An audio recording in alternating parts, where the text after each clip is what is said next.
It is cliche, perhaps, to quote the Torah of Spider-Man, but I'll do it anyway. With great power comes great responsibility. Turns out this little piece of wisdom is attributed to many people besides Uncle Ben, including many prominent leaders and thought leaders in the last 2 centuries, both here and in Europe, all coming to the same important conclusion. The ability to make decisions and act upon the world comes at the cost of owning our responsibility to it. In the world of community organizing, power is defined as the ability to act, quite simply. It's a useful definition, I've found, because it is flexible enough to apply to the different situations and moments of our lives. We learn this through our children sometimes, who often seem so powerful despite their small size, because power doesn't come in one package. Power is the ability to act. Sometimes that's the ability to physically pick someone up and make them go to bed. And sometimes it's the ability to hide in a very small place where, say, an adult who wants you to go to bed might not be able to fit. Both of these actions are expressions of power, the ability to act. This Torah portion invites us to consider our own power in different situations as it attempts to describe behavior in a world informed by Torah. Through the mitzvot articulated in these passages of Exodus that we're reading this Shabbat, we are encouraged never to feel powerless, even if we don't have the typical outward expressions of power. We may not have lofty titles, lots of money, immense physical strength, or any number of desirable qualities. But according to Parshat Mishpatim, we all have ways to be powerful in creating a more ethical world, because we all have the ability to act ethically. The laws in this parasha challenge us to think about the ways in which we have the ability to act, the ways in which we have power, to be sure we are instrumentalizing that power in ways that strengthen morality and safety and security wherever and however we live. The Torah portion begins, as we already heard this evening, immediately after the 10 Commandments have been given. The next series of laws are about how those who have servants and slaves must treat them. There is an acknowledgement in these verses that Israelite people who are of a higher socioeconomic status have a certain amount of power in the community. They are the ones who are making the laws and setting up the systems in which others live. And when they do that, the Torah urges, they must adhere to certain ethical standards, such as not separating a slave from his wife when it is time for him to go free, or not keeping someone in servitude forever. It is certainly valid to argue, as we already have, that all servitude and slavery is evil. We would all argue that.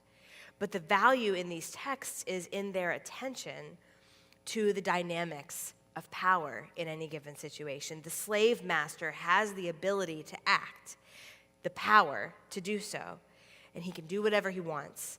But that is not an excuse to do whatever he wants. Perhaps the Torah is reminding us, as many philosophers in every age have also tried to do, that might does not make right. An alternative expression of power and responsibility as a dynamic in this parsha is the following.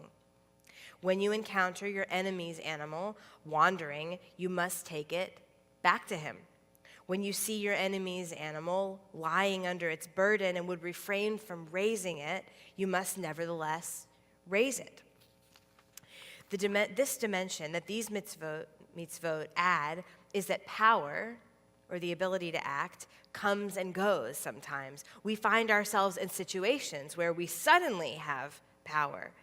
In the Torah example, if someone sees a stray animal, she has the ability to act on that chance encounter.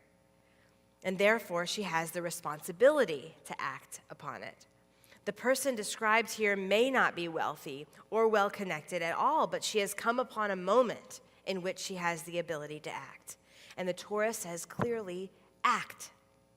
An even more nuanced addendum is that even if we don't like the person we might be helping, even if their pain might not matter to us, we must still act. That animal who belongs to our enemy, that animal that is groaning under a heavy burden, still deserves our concern. And the ethical rule remains that our power in being the one with the free hands in the moment when the animal is wandering and suffering, our power holds, and so must our responsibility. This addition reminds us that our own personal circumstances, our own emotions, do not excuse us from acting ethically. Nothing does. Power yields responsibility, no matter what. A final component of this portrait of power that emerges in Parashat Mishpatim is that our own moments of powerlessness can imbue us with more power, ultimately. The famous and profound verse we may have heard, "You shall not wrong the stranger or oppress him, for you were strangers in the land of Egypt." It's found in this week's Parsha, and it reminds us that it is our own moments of vulnerability, the times in our lives when we felt that we had very little power, very little ability to act, that should awaken in us the greatest passion to seize our power.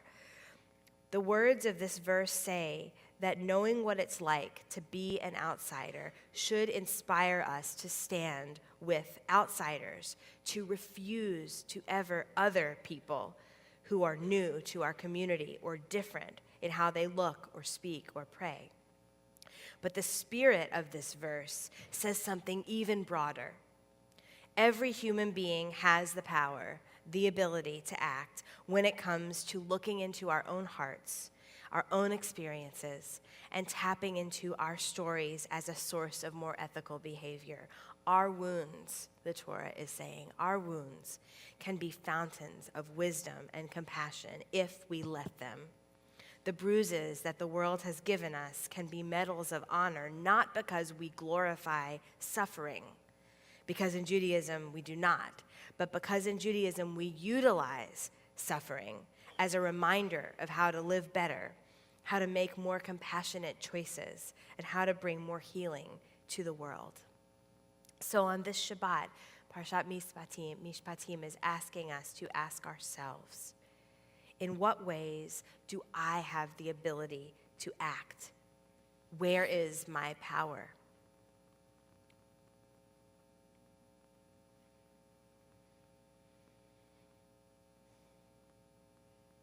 He wants us to ask ourselves, can I recall a moment when I resisted my own power, my own ability to act because I was afraid?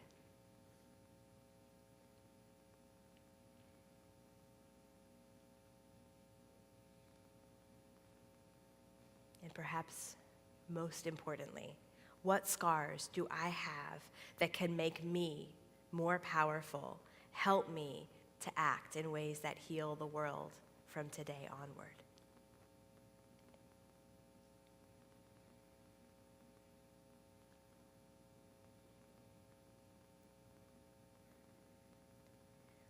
Our people's history is one instance after the next in which all traditional avenues toward power were taken from us. We have wandered, we have been victims of violence, we have been subjugated and excluded, but our Torah reminds us that power and the responsibility that follows it are never truly far away. At the very least, and sometimes at the very most, they lie within us, in our relationships, in our everyday choices about how to respond to life's curveballs. May we always remember to seek out that power and to use it. And I quote my rabbi here, to use it to make the world more human. Shabbat Shalom.